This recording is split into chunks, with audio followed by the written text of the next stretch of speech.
semakin besar momen inersia suatu benda, maka benda itu akan semakin sulit memulai putaran. Tetapi ketika sudah berputar, maka benda itu juga akan semakin sulit untuk dihentikan. Seperti pada video ini, ada dua baling-baling helikopter, yang depan sama yang belakang. Yang depan itu mempunyai massa dan lebih panjang daripada yang belakang, sehingga yang depan itu membutuhkan waktu yang lebih lama untuk mencapai putaran maksimum.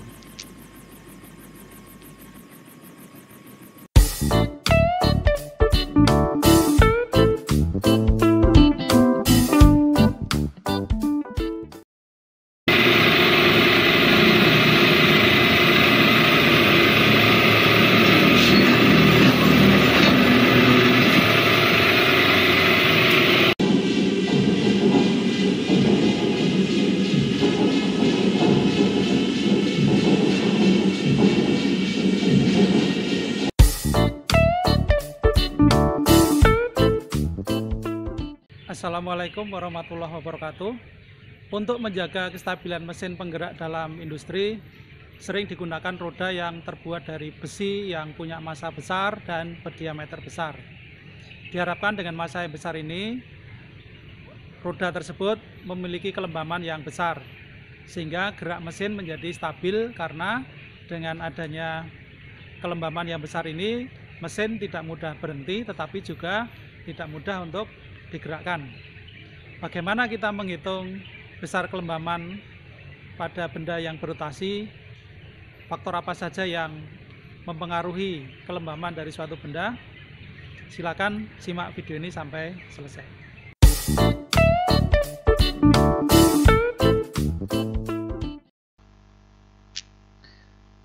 Dua cara untuk menghitung momen inersia tergantung dari bentuk bendanya. Satu, jika bentuk benda dianggap sebagai titik massa, yaitu suatu titik dengan massa sebesar massa ukuran benda sesungguhnya. Yang kedua, jika benda dianggap sebagai benda tegar. Benda tegar adalah benda dengan ukuran dan massa yang sesungguhnya. Nah, sekarang misalnya benda yang berupa titik massa seperti ini ada sebuah titik dengan massa M, kemudian titik ini berada pada jarak R dari pusat lingkaran.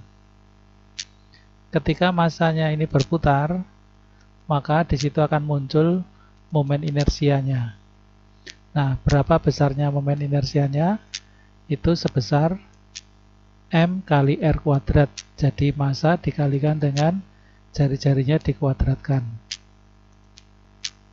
Satuan dari momen inersia adalah kilogram meter persegi. Sekarang bagaimana kalau titik massanya tidak hanya satu, tetapi ada beberapa? Seperti ini, ada M1 pada jarak R1, ada M2 pada jarak R2, ada M3 pada jarak R3. Maka momen inersia total dari 3 massa ini kita hitung dengan cara menjumlahkan I sama dengan M1 R kuadrat ditambah M2 R2 kuadrat ditambah M3 R3 kuadrat, dan seterusnya sebanyak massa yang akan dihitung momen inersianya. Kemudian untuk benda tegar itu sulit untuk dihitung massa pada tiap-tiap bagiannya, maka perlu menggunakan bantuan fungsi matematik yang namanya integral. Integral ini adalah satu cara di dalam matematik untuk menjumlahkan elemen-elemen massa yang ada pada seluruh bagian dari benda itu. Nah, untuk sementara kita tidak membahas tentang integral ini, kita gunakan saja perhitungan-perhitungan momen inersia benda tegar yang sudah ada, seperti pada tabel berikut. Nah, ini adalah sebagian dari nilai momen inersia beberapa bangun yang sudah dilakukan perhitungannya dengan menggunakan fungsi integral. Yang pertama ini batang homogen dengan poros di tengah. Momen inersianya adalah 1/12 ml kuadrat. M-nya ini massa batang, L-nya adalah panjang dari batang. Yang kedua, batang homogen juga, tetapi porosnya ada di tepi. Maka nilai momen inersianya adalah 1/3 ml kuadrat. Bola pejal dengan poros di tengah, momen inersianya 2/5 mr kuadrat. Untuk bola berongga, artinya di dalam bola ini kosong, seperti misalnya bola basket, bola pingpong, itu kan bagian dalamnya kosong, itu disebut sebagai bola berongga, maka momen inersianya adalah 2/3 mr kuadrat.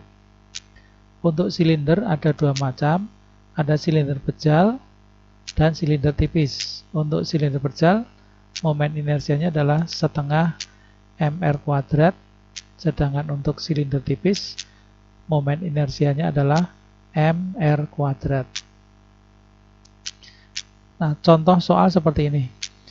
Ada 4 buah titik massa 1, 2, 3, 4, di mana titik massa 1 itu punya massa 2M, lalu dia berjarak A dari poros, kemudian titik massa kedua besarnya M, dia berjarak A dari poros, titik massa ketiga massanya M, dia berjarak 2A dari poros, lalu titik massa yang keempat besarnya 2M pada jarak 2A dari poros. Kita diminta menghitung momen inersia total sistem titik massa tersebut dengan poros A garis X aksen. Mana X aksen ini? Yang kedua garis Y aksen, berarti ini.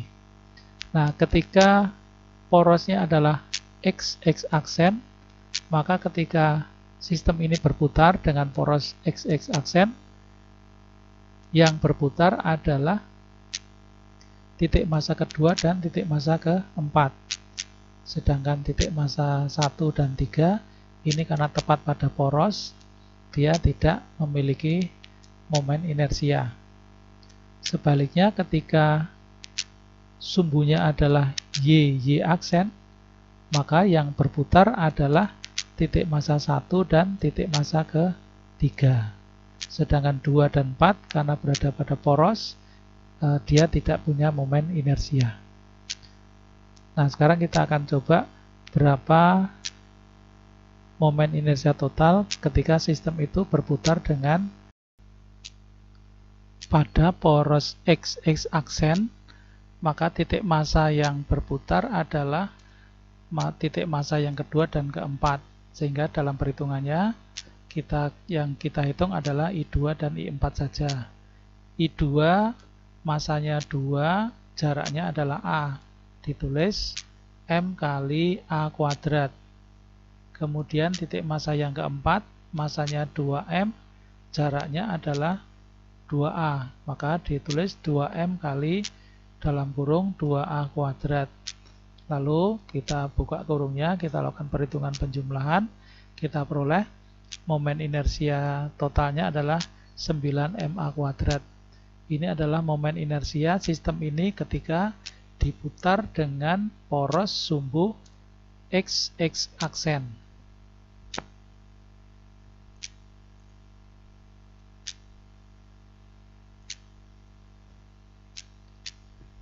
Selanjutnya kita akan hitung berapa momen inersianya ketika sumbu putarnya sekarang adalah yang vertikal atau garis Y aksen. Pada sumbu vertikal yang berputar adalah titik massa 1 dan titik massa 3. Maka yang kita lakukan perhitungannya yang titik massa 1 dan 3 saja seperti ini. I sama dengan I1 plus I3.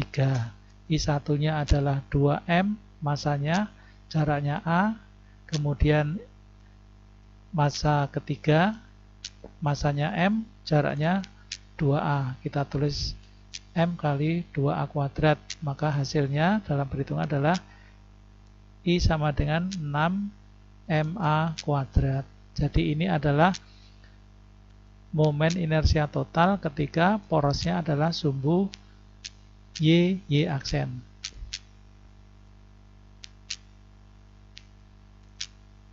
Selanjutnya kita akan menghitung momen inersia bangun seperti pada gambar.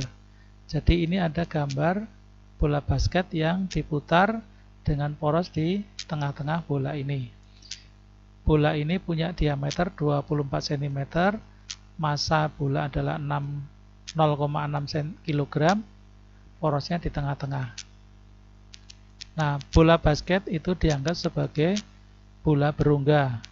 Maka kalau dianggap bola berungga, persamaan yang kita gunakan untuk menghitung momen inersia adalah I sama dengan 2/3 mr kuadrat.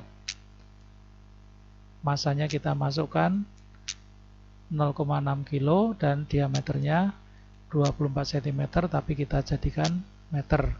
Maka diperoleh seperti ini. 2/3 kali 0,6 kali dalam kurung 0,24 kuadrat. Diperoleh I sama dengan 0,023 kg meter persegi. Berikutnya contoh yang ketiga. Ini ada seorang yang sedang berayun pada suatu ketinggian, di mana panjang tali ayunannya ini adalah 15 meter, sedangkan massa orang adalah 50 kg. Nah, dalam kasus ini, orangnya ini bisa dianggap sebagai titik massa. Jadi titik massa bernama orang ini adalah satu titik yang massanya 50 kg. Lalu panjang talinya ini kita jadikan jarak titik massa ini ke poros. Nah, jadi perhitungan momen inersia seorang yang sedang berayun seperti ini, kita gunakan perhitungan momen inersia pada titik massa, yaitu I sama dengan mr kuadrat. Kita masukkan nilai massa dan R-nya, 50 kali 15 kuadrat ketemu 11.250 kg meter persegi.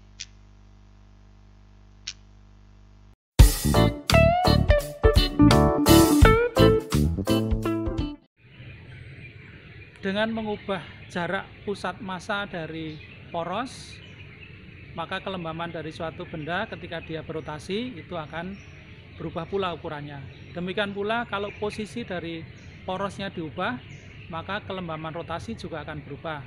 Termasuk juga ketika bentuk dari benda itu berbeda, meskipun massanya sama, tetapi juga akan mempengaruhi ukuran dari momen kelembaman rotasi.